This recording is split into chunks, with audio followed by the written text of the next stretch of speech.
मुझे लेके चल तेरे घर की तरफ। पहले एक बेटा दिया, उसको भी ले लिया।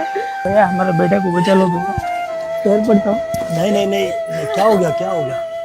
মুম্বাইয়ে বেড়ে ওঠা হুসেইন মনসুরির শৈশব কেটেছে দারিদ্র্য আর কঠিন সংগ্রামের মধ্য দিয়ে। তিনি পড়াশোনা করেছেন কার্ডিনাল গ্রাসিয়াস হাই স্কুলে এবং পরে রিজভি কলেজ থেকে স্নাতক সম্পন্ন করেন। ছোটবেলা থেকেই ফটোগ্রাফি ও গল্প বলার প্রতি ছিল তার গভীর আগ্রহ, কিন্তু স্বপ্নের পাশাপাশি ছিল বাস্তবতার কঠিন চাপ। আর্থিক সংকটের কারণে অল্প বয়স থেকেই তাকে পড়াশোনার পাশাপাশি কাজ করতে হয়েছে। এমনও সময় ছিল যখন পুরনো ও ব্যবহৃত কাপড় পরে দিন কাটাতে হয়েছে তাকে। তবে হুসেন কখনো হার মানেননি। নিজের শিক্ষা চালিয়ে যাওয়ার পাশাপাশি তিনি বিভিন্ন কাজ করেছেন, কখনো ওয়েটার, কখনো ছোটখাটো চাকরি, পরে কাজ করেছেন বিমান ও হোটেল শিল্পেও।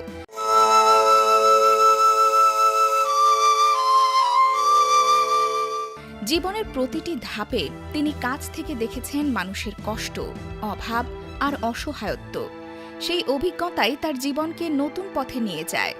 হুসেইনের উপলব্ধি ছিল, মানুষ সারা জীবন অর্থের পেছনে ছুটলেও প্রকৃত সুখ খুঁজে পায় না, অথচ নিঃস্বার্থভাবে কাউকে সাহায্য করার মধ্যে যে তৃপ্তি আছে তার কোনো বিকল্প নেই।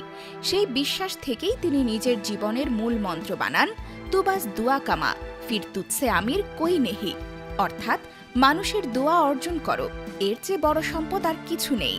করোনা মহামারীর সময় যখন অসংখ্য মানুষ খাবার, ওষুধ ও প্রয়োজনীয় সহায়তা থেকে বঞ্চিত হচ্ছিল, তখন রাস্তায় নেমে আসেন হুসেইন মনসুরি।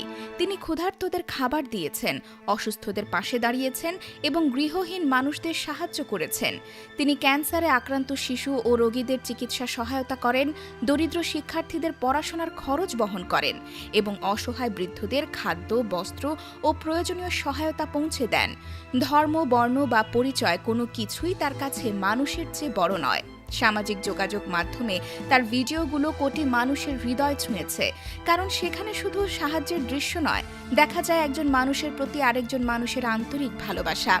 হুসেইন মনসুরির সাহায্য হয়তো পৃথিবীর সব সমস্যা দূর করতে পারবে না, কিন্তু একজন মানুষের জীবন বদলে দেওয়ার জন্য অনেক সময় একটি সাহায্যের হাতই যথেষ্ট। আর সেই কারণেই আজ তিনি শুধু একজন সোশ্যাল মিডিয়া ইনফ্লুয়েন্সার নন, অনেকের কাছে তিনি মানবতার এক উজ্জ্বল প্রতীক। হুসেইন মনসুরির গল্প আমাদের মনে করিয়ে দেয়, ধনী হওয়া মানেই শুধু অর্থের মালিক হওয়া নয়, প্রকৃত ধনী সেই যার কাছে অন্য মানুষের মুখে হাসি ফোটে। আর সেই সম্পদই অর্জন করে চলেছেন হুসেইন মনসুরি, প্রতিদিন নীরবে মানুষের পাশে দাঁড়িয়ে।